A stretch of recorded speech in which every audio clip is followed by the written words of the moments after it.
Hello, and welcome to Tangents and Tomes, a podcast where we read, review, and rant, or i.e. discuss, books. I'm Kalinda. I'm Ivy. And today we're going to be talking about Simon versus the Homo Sapiens Agenda by Becky Albertalli, a young adult contemporary novel that features a young gay teen. Woo! Doot, doot, doot, doot, doot, doot, doot. You can take out that. That's embarrassing. Okay, it'll be a little awkward because you'll be a young gay teen. Alright, and then fine. it'll end. Whatever. It's fine. Keep it. It's fine. It's fine. You'll just wallow in embarrassment. It's great. There's this podcast I've been listening to. Actually, I've been listening to so many recently, but this is, of course, not the only podcast where a host will do this, but she sings what she says. Ah.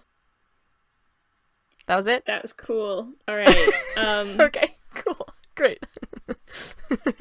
I think it's funny, and I love it. So, do we want to give a little synopsis? Yeah, okay, so Simon versus the Homo Sapiens Agenda focuses on a 16-year-old named, you guessed it, Simon. Surprise. He's a high school kid in suburban Atlanta, and he has not told anybody that he is gay. And he's, known a lot of his friends for ages, but he has one new friend who is newly moved to the area, and they make up, his main social circle. He's also a theater kid, so, relatable.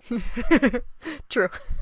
So he starts this kind of anonymous email relationship with another guy in his school, and he does not know who this other person is. He only knows that they go to his school.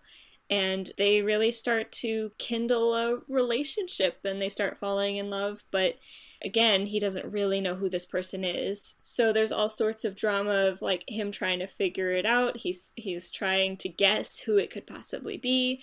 But in the meantime, another one of his classmates ends up finding out about these emails that he's been sharing and basically holding them over his head so that Simon will help him get in good with his new friend, the magnanimous Abby from DC. So he's a real dick. And that's the main plot. That's sort of where we're dropped when the story starts. And it's a quick read. I think I read it in 6 hours total or something. I think, Ivy, you also read it in 6 hours, right? No. This was also my second time reading. The first time, I just am not as fast as a reader as a lot of people, but it was still a quick read comparatively, Yeah. But yeah, this was my second time reading it also, so there were some stops and starts because I wasn't dying to get to the end, whereas the first time I remember just devouring it because I was I have to know what happens. This is fucking adorable. Yeah. That was the case with me. I definitely oh my god, I got halfway through, and then my boyfriend's family were like, oh, we're having these friends over, and we're gonna have this big lunch together. And I was like, oh, okay. So I had to be presentable and go down and hang out. But I make it sound terrible.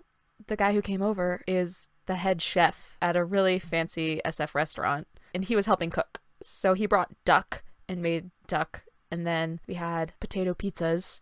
It was great, but the whole time I was sort of in book world. Yeah. I didn't totally feel like I was really in the real world. I was like, wow, this is great.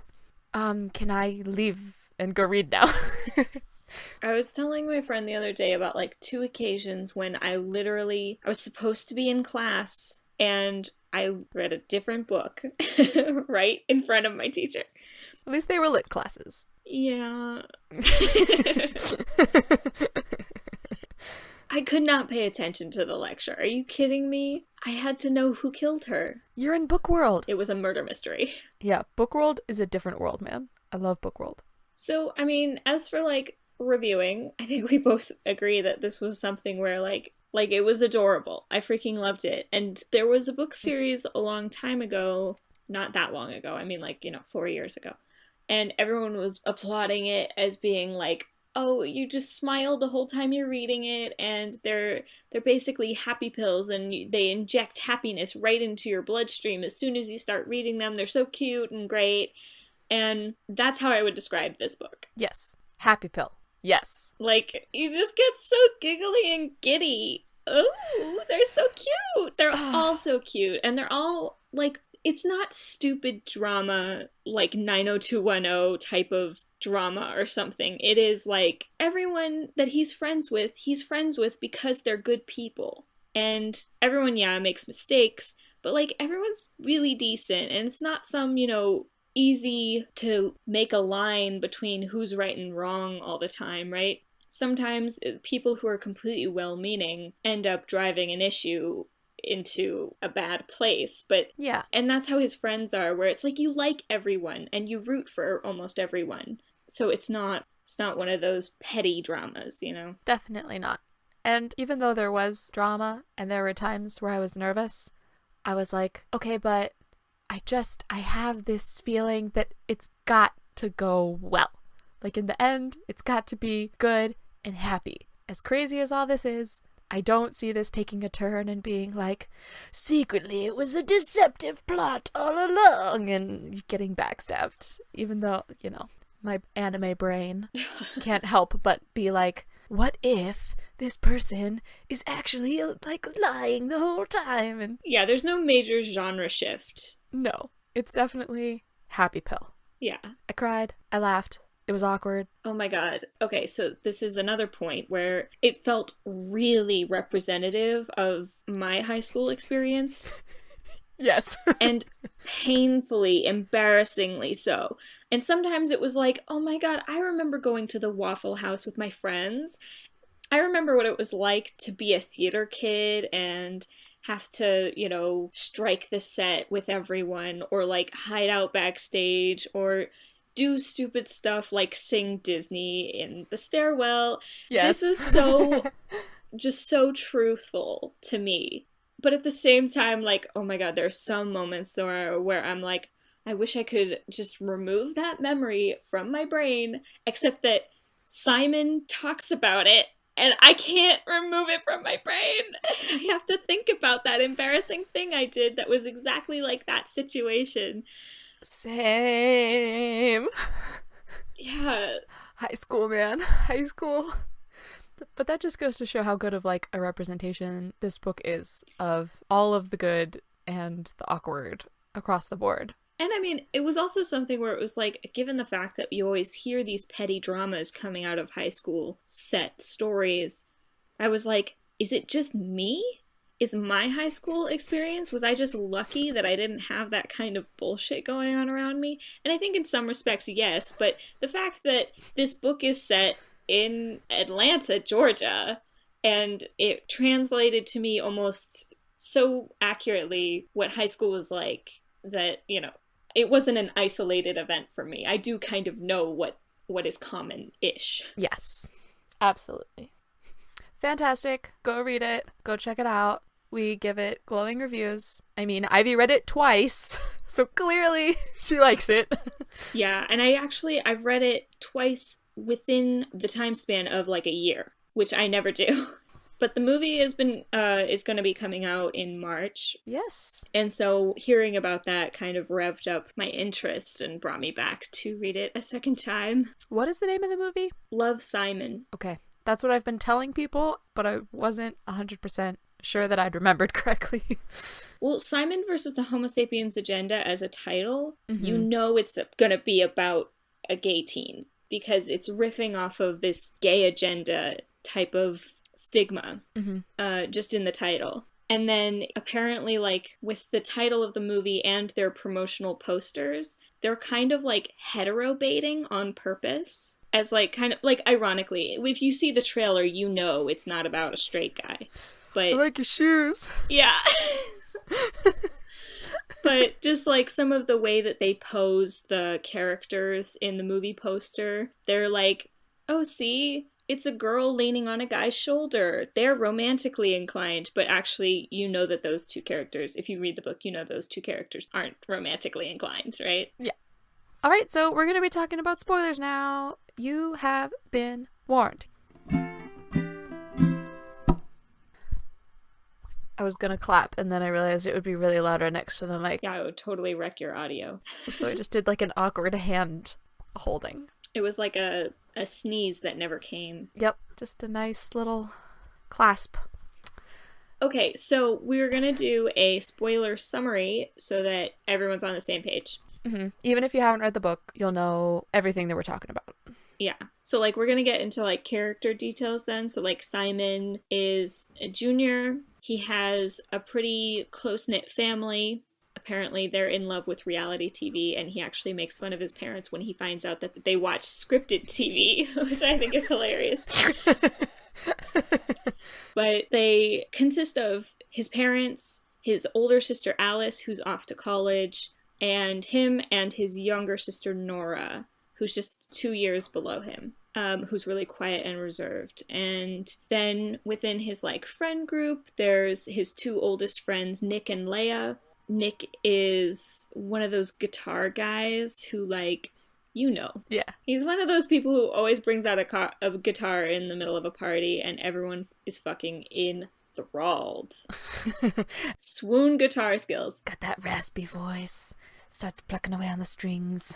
All the girls go, ooh. And then Leia is more reserved, much more cynical. And the thing is, like, oh god, high school's riddled with girls like Leia as well.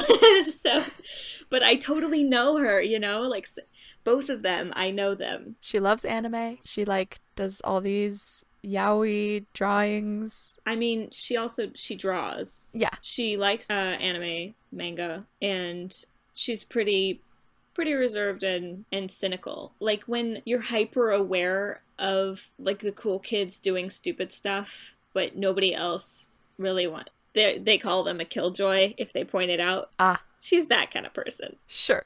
And then we have Abby, who's the new girl in town from DC, who is apparently, like, shockingly beautiful.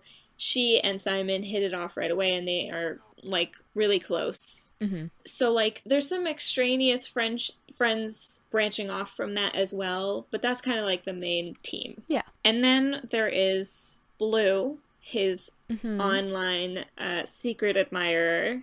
Then there is Martin, the class clown, who discovers the secret online relationship. And Martin has a crush on Abby and is trying to get Simon to kind of let Martin tag along and get in Abby's good graces. Yeah, sort of a blackmail situation. Yeah, and the other thing is I know a Martin, too. Oh, yeah. More and more you start to realize, like, Martin doesn't have his own set of friends. He kind of just has a certain method in which he ingratiates himself to other groups, rather than having serious friendships or lasting close friendships. Which is sad, but also he sucks because of his bullshit. Ugh, yeah, because he's dumb and stupid. He's an asshole.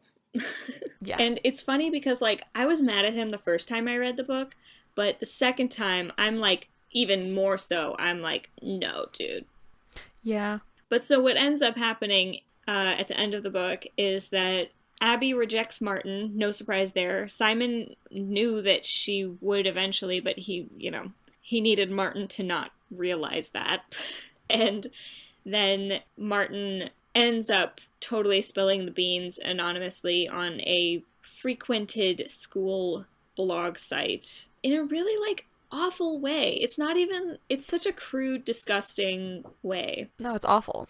But yeah, so he basically is forced out to his family and the school and all his closest friends. And then there is backlash. Yeah. And it's not, like, dangerous backlash, which is, like, always so scary to think about. But it's still just so freaking the worst when that shit happens. And then, Martin is all, I never meant for that to happen. And we're like, oh, cry me a river, Martin. I fucking hate you. Oh, you feel guilty now. Oh. But, his friends are all really supportive and protective of him. Mm-hmm. And so it's like his experience the few weeks after being out are, like, I feel like there's so many highs and lows because he appreciates his friends, but then there are things that just set him immediately down. Mm-hmm. Like, he'll be on a high because everything's actually okay and people are being positive, and then just one little thing ruins his whole day. And I mean, yeah, I feel like that's how life is when that kind of shit is going around. Just the tiniest microaggression will just, like, blow your whole week. Yeah. He continues emailing with Blue after this moment, but he can sense that there's some kind of shift, and we find out later that it's really because Simon tries to guess who he is, and he guesses wrong, and Blue is kind of like, oh, that means, you know, he wants it to be that other person, so he backs off. And, oh, it's really, like, sweet and heartbreaking. Blue is so cute and shy. But eventually, though, after this week of highs and lows, running into Martin, and Martin trying to apologize, like, a number of times, but you're just like, you know, step off. Yeah. And then, like, you know, we're also watching the relationship blossom between Nick and Abby, and things are going downhill between Simon and Leia because Leia feels left out because Abby's sort of supplanting her in their trio. But eventually, though, Simon has, like, this moment where he realizes that he never laid it all out on the line for Blue, so he finally takes the leap and is like, I want to see you, and I'm going to be at this place, and I hope you'll be there. Yeah.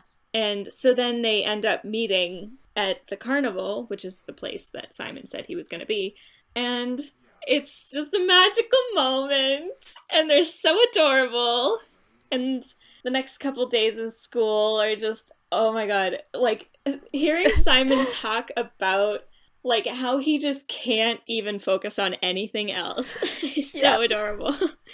He's like, we have these 2 classes together, and then the whole rest of the time are 5 hours where I just think about him. Yeah. But it ends happily, and with him and Bram, basically, Bram being Blue, we find out, and basically getting together and being boyfriend and out, public. It's so great. Yeah. So that's pretty much the plot. Oh yeah, and he patches things up with Leia. It's all good. Yeah. To just end that thread. Yeah, he does manage to patch things up with Leia. And I'm really glad that, like, at the end, Martin doesn't really get an apology ever because what he did was unacceptable, and I really appreciate that. What do you mean Martin doesn't get an apology? You mean he doesn't get completely forgiven? Yes, because what he did kind of was unforgivable. And, you know, sometimes in books, we've talked about this before, that in order to sometimes tie up loose ends and things, they'll want to have a character forgive someone for something that really, as a reader, you're like, is unforgivable. Mm-hmm. And I'm really glad that the writer didn't try to do that. I don't know, though. I mean, Martin needed to back off, like, immediately. Yeah. As soon as it blew up, I feel like he has, like, 3 or 4 instances where he tries to make amends. And it's like, after the first time, you really just need to stay away, man. Yep. There's no reparations that you could possibly make now. You know, it's over. Yeah. So anyway, Martin sucks. Bram, I totally felt like I called because it was one of those instances where it's like, okay, like when you're reading a murder mystery and it's really fun as a reader to figure it out. You want to look for the clues. So you know it's not going to be the obvious one. And it's not going to just be no one that's been mentioned at all. So you're looking for the slight mentions of it.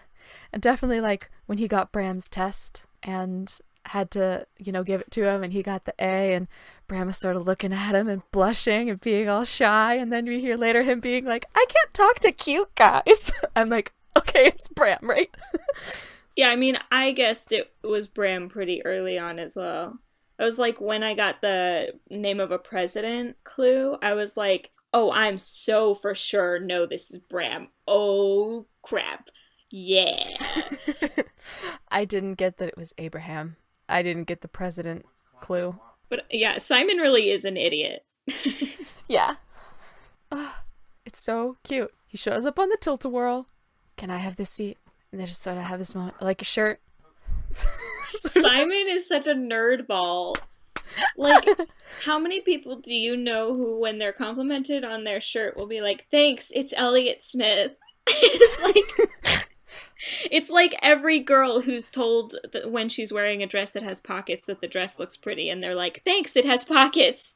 And it's like, It's not even, I mean, I do that because dresses with pockets. Because when a dress has pockets, it's like one of the greatest things about the dress. Yeah. It's the only thing there is about a dress. You can take away the dress, keep the pockets. That's all you want. That's the essential, necessary elements of a dress. Anyways. But yeah, they're just so freaking adorable. And like, I love when Bram gets so saucy on the emails. Yeah, he does. And it's so surprising. But then when they talk about like his mischievous look later on when we're actually like dealing with Bram face to face rather than through the emails, it's like that side comes out too in his physical mannerisms as well. So yeah, you start to see it. Yeah, I just remember getting to that part where he says, "I can't believe I just typed that. I can't believe I'm hitting send." That is like, you know, that's the beginning of like the absolutely adorable cuteness. Ugh, they get so cute in their emails. I can't. Yeah, I noticed as soon as it switched to love instead of just signing the names at the end, and I was like, yes! Do you have anything else? Did you write any notes? No, I loved it all. I don't know though, some parts of it were so painful. Oh yeah, I felt like in high school I must have been Abby. Totally tactless, flirt with a guy, and the guy that's been pining after this other person for so long just is like, what the hell? Why is he all over you? And in front of me, he doesn't even know I like him. I'm just like, ha ha ha ha. Okay, well, I have a few things that bothered me about the book, which are, I mean, obviously I liked the book, and there were so many good things, and this might just be like my own personal preference or my own idea of how to handle certain situations. But, so like, Abby's bitterness at Simon for having participated in this bargain to get her together with Martin, right? Yeah. And like she does, you know, later say like, oh, that was an overreaction. But the thing is, even if she says that, the narration gave it due precedence, which sure, I think it's an interesting point to make, and it might have been worth a mention, but they really like try to drive it home, and I'm like, it's so not the same thing. Of course, Abby was always in control of her life. She was the one who voluntarily went along with the excursions that involved Martin, and she was always the one who was ultimately in control of her decisions. Simon was never trying to coerce her or manipulate her image of Martin, you know? No. And so, like, that really... And it wasn't like Simon ever acted like he could control Abby. No. So when I think of that situation, I am recalling like this kind of Big Brother-like television show that was all these American Japanese people in Japan doing this sort of like reality show. I forget the name of it. Was it like Terrace House or something like that? Yes, Terrace House. It was Terrace House. But there was one character that was on there that... Character? Sorry, person. It is reality. So there was one girl that was on there that was upset about the situation that she was put in because she did not like this one guy, and her friends knew she didn't like him, but they still encouraged the guy to go for it and ask her out. And she was like, why would you do that and then put me in the situation where now I have to reject him? Like, why would you build his hopes up that way? And they were sort of saying it like he deserves to have his chance because he was young, right? These are all pretty young people. Yeah, it's that, oh, give him a chance. I feel bad for him. Well, no, and it wasn't so much like trying to tell her to give him a chance, more like trying to say that this is good for him as a learning experience, even if you turn him down. You can turn him down at any point. That's your own thing. We just want to encourage him to go for something that he wants, right? To try to like help him do that. So that was more like, that was where the friends were coming from versus like she was upset about having to be put in that awkward situation. And so like when I was imagining Abby's situation of sort of having Martin and knowing that he's sort of trying to go for it, and she doesn't want to have to reject him for the homecoming, right? She doesn't want to have to do that. which is why she even will tell Simon, like, can you tell him, like, I'm going with someone else so I don't have to do that sort of awkward thing. And of course Simon totally forgets. Yeah, but of course, like, Martin is trying to make Simon a go-between as well, and Abby's doing the same thing. I really don't think that, like, Yeah. like, when it comes to the point, Abby's straight with Martin. Once Martin asks her out, then Abby's like, no, because I'm already taken. But Yeah. just the whole, like, if Martin and Simon are at fault for trying to be this kind of go-between to set her up, then why is it okay for her, though? Well, that's the thing, is that I don't think it is okay. I think that, like, ultimately, I mean, it was made Simon's business because of all this nonsense, but so I understand why she would be upset, but at the same time, like, you can't blame Simon for that. Yeah. I definitely agree with you there. Awkward situation, but at a certain point, like... Yeah, but you need to not make other people be the go-between. The tone of that scene where she says that, it makes it, like, the gravity of it and his kind of shame in that moment, it's too much. It's, like, he has so much going on, are you kidding me? Like, for the same reasons that, like, he shouldn't have been meddling. Like, it's her business. He kind of knows that. So then she makes it his fault. I don't know. This is like a topsy-turvy argument. But just, like, they drove that home too far, in my opinion. Yeah, I totally get that. And to try and make it, like, analogous to the same situation, like by saying, I thought you would have understood that, you especially, that you can't force someone to love someone, it's not the same! It's not the same. No, it was weird. Because, like, Abby was not under the same kind of pressure. It's not the same. Yeah. There were other things that bothered you, so that was one. Yeah. Okay, so some of the other ones are more about the parents. Oh, okay. And, like, I think that we're supposed to get the impression that the parents they're good parents. They care about him. They've built a really loving family life for their kids. But, I don't know, just a few moments that bothered me.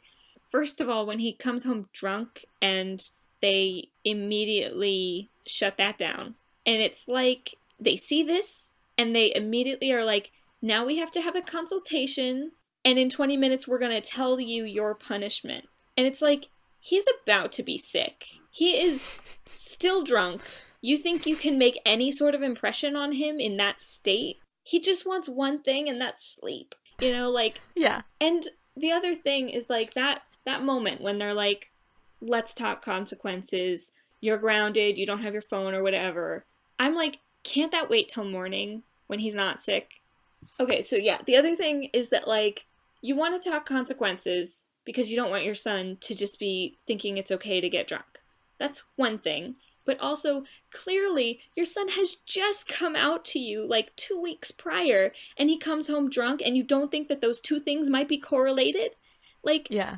They don't know, at least we don't get the impression that they have any knowledge about what's going on in his school life pertaining to his being forced out, right? Like, how do you not see that connection that, like, maybe he ended up doing this because of other stress, that there's a core problem here, and if you just address this symptom of him getting drunk, that is really not constructive, and that's not helping him. Yeah. And then this sort of goes into this other thing that bothers me about the parents, and this may not be a problem for some people, but it is for me, when parents think it's just enough to not be negative and be okay about their kids' sexuality.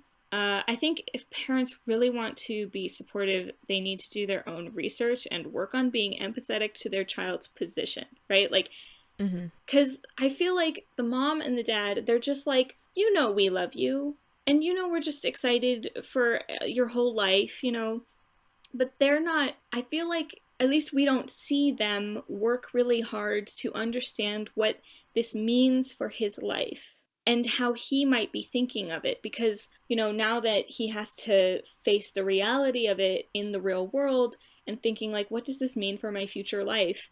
They're just like, it's okay because we didn't kick him out, I mean, obviously they're better than that, but they didn't just not kick him out. They're supportive, but they're not really empathizing with the scope of the situation. Sure. because they're probably thinking like, oh, all of the major problems are in the past, right? And media that delves into gay culture or gay problems, a lot of them are set in the 80s or whatever to kind of distance themselves, like to say like, oh, this doesn't happen anymore. But that totally cancels out or erases what is present in today, which are like the little microaggressions, the self-doubt, the acute vulnerabilities, the moments when you don't know if you should be worried for yourself or if you're overreacting, and the socio-political position people are often forced into just for existing. Now he's like a poster child because he's one of 4 people at the school who are gay, right? Like, Yeah. that puts him on the spot to be like, oh, I have a friend who's gay and says that this is okay, but it's like, that's just one person. And so now he has all this weight on his shoulders to be representative of that, but he's just trying to be himself. Yes. And I think that that's something that his parents aren't like accounting for. They're not getting to actually know what it's all going to be like for him. This is one of the things that, like, I think Scam did really well. And I know we've talked about this a bunch because I love Scam, whatever. Whatever. Close enough. But, like, the season 3 obviously centers on Isaac and him figuring out how to come out or how he feels and his own budding romance. But, like, I thought that show did really well, like it wasn't one of those shows where the center is on, you know, people being all gross about it, you know? It's not like he's the center of ridicule just because he comes out, but that doesn't mean it's not scary to come out, you know? Yeah. And this is something that I feel like, looking back on high school, was lost on me, where I was like, what's the big deal? We're all good people and we all don't care, so why can't you just tell us and be out? And it's like, it's so not that.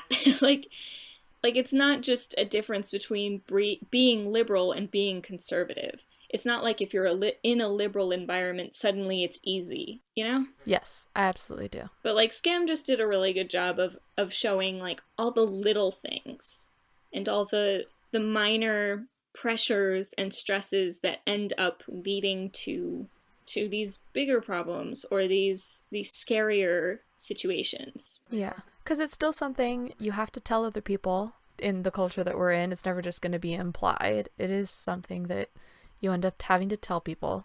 And then it's scary because you're never sure how it's going to change the way that they interact with you. And whether that's because they're trying to be too friendly or if it's just, you know, it is scary to sort of have to tell someone this thing that may fundamentally change the way you interact with them or the way that they think of you. Yeah. It's kind of like what Albertalli is kind of getting into when he talks about, when she has him talk about how his parents will react about it. They'll make it into a big deal and he just wants it to be, you know, whatever. For me, I'm kind of like, on one hand, it isn't a big deal. But on the other, it is a big deal. Like, Martin is an example of someone saying it's not a big deal. Yeah. You know, but it is important that it belonged to Simon and that, you know, he has that choice and Martin's the one who's trying to be like seriously, it's not a big deal. I don't think anyone will care and whatever. But it's like, it really, even if there was no bullying and no repercussions because of his forcing him out of the closet, it's still enough of a big deal that Martin can't excuse that, you know? Yes. But then on the other hand, you have his parents, who he's like hoping and praying that they won't make a big deal out of it. Yeah. And so there is that like fine line, I think, where it is and isn't a big deal because you're still the same person, but at the same time, like, it can't just be like casual. You can't just be like, oh, this is my best friend. They're gay and nobody cares. Aren't we great? And then that's just the end of the story. Because eventually they're going to want to talk about their own particular issues with their relationships, with being gay and what it's like and how it's different from a heteronormative world, the same way that, like, how many freaking movies do I watch where it's just a bunch of people talking about the nuances of their love life and what is or isn't a good relationship? Like, it's just the same thing. Why should heterosexuals be able to talk about it and have it not be weird, but then if homosexuals do, it is weird? Yeah. Or TMI, or that bugs me so much. Okay, so some of the most embarrassing moments, though, for me. Tell me. And secondhand embarrassment. I didn't exactly do this, but, you know, you witness it and you're like, oh, Jesus, save me. Yep. When they're at the Waffle House and Martin bursts into song. Oh, sure. And Abby and Simon are looking at each other like, this is so awkward. And then Abby is just like, I don't even know what to say to you. And then she hugs him. Yeah. How many freaking times, like, awkward teenagers doing awkward things, and then, you know, everyone around them being like, oh my god, you're just hilarious, you're the best, or whatever. And it's like, don't praise them, that was weird. Don't make this, like, common practice for this person. That's Martin's whole existence. Yeah. And they do talk about that, right? As, like, he is the person that is awkward, but somehow endearing. But somehow people find it charming, even when it doesn't make any sense. Yeah, but I just know people like, well, maybe not people like that. I know I've had situations like that where I see awkwardness and then it's considered funny or rewardable. Yeah. Because that's really the problem. It's like, yeah, you might laugh along and that's fine or whatever, but then, yeah, it seems like a point of praise and you get a hug for it. High school. High school.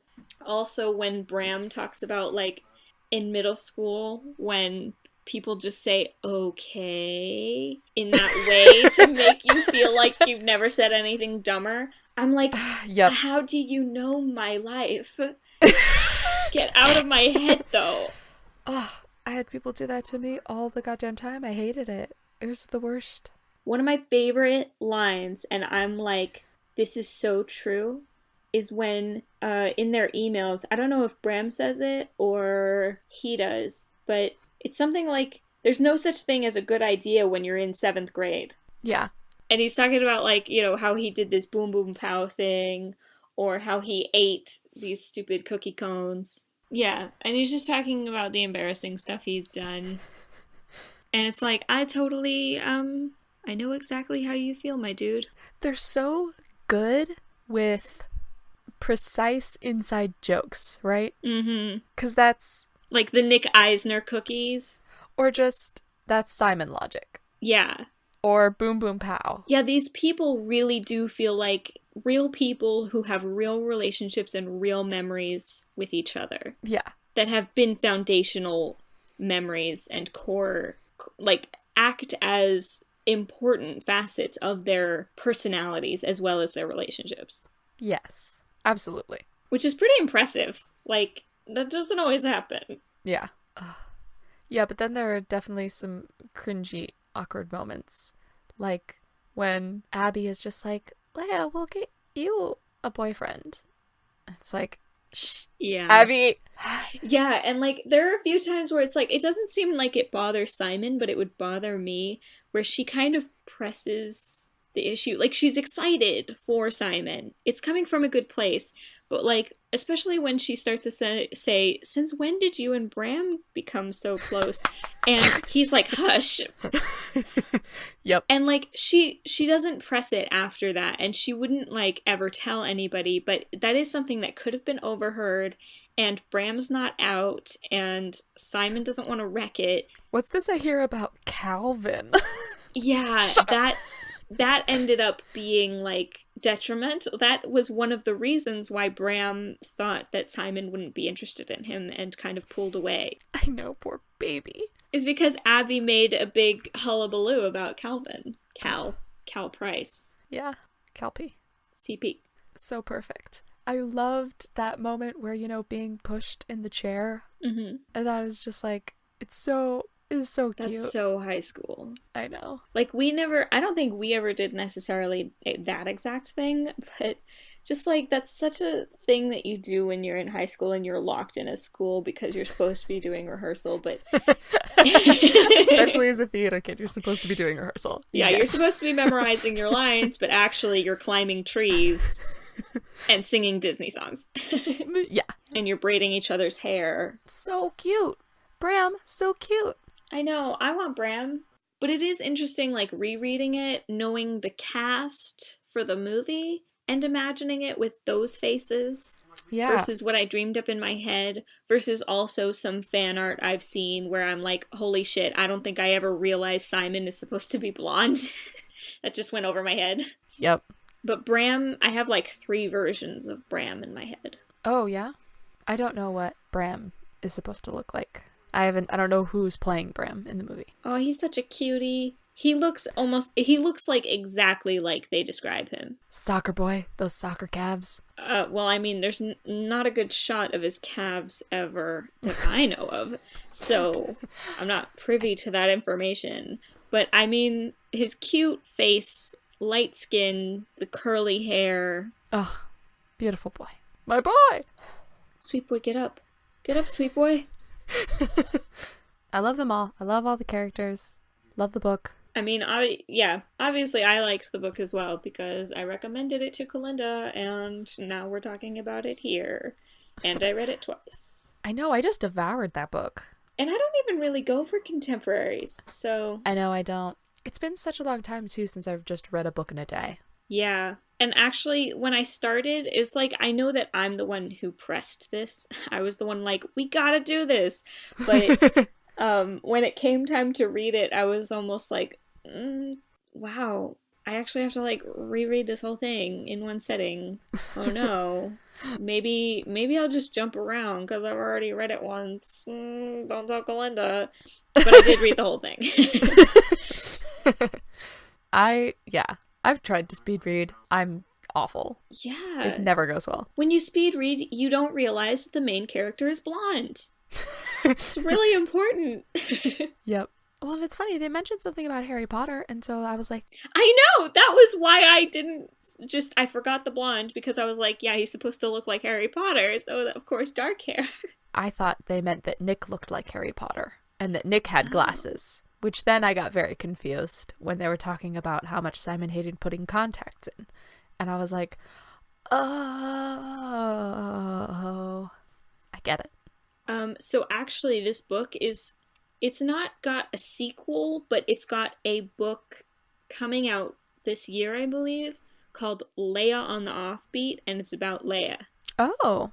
So, I mean, yeah, Simon and Bram are going to be in it, but it's about Leia. Mm-hmm. And presumably Garrett. Forgot about that. That's so good. But I'm excited for this, and definitely on my second reading, I like Leia so much better. Mm-hmm. Because the first reading, I was like, oh, I really can't deal with her. Because you know how you compared yourself to Abby? Mm-hmm. I feel like I'm the most like Leia, or Leia is the most like me. Sure. And of course, though, like reading it the second time, like I'm excited for Leia's book, but I'm actually like, you know what? I want a Nora book. Oh. I want to see Nora's life because she's so enigmatic and cool. Ugh, God, I love those cool characters. I know, it's like, how'd you do it?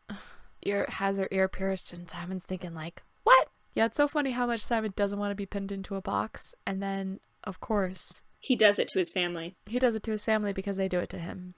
Yeah, it's just how they are, apparently. And I'm excited for the movie to come out. Maybe we'll watch it together. I hope so. I would like to. Promises. All right, that's pretty much all we've got to say. Really liked the book. Highly recommend if you want a happy little happy pill. And if you have any thoughts, please let us know on Twitter, because actually I'd be interested. And that goes for all of our shows, really. Oh, yeah. We have a Twitter, @tangents_tomes. Check it out. It's got links to all the stuff if you want to know more about us. I'm Kalinda. I'm Ivy. And that's our show. Thanks for listening. We'll see you Bye. later. Bye.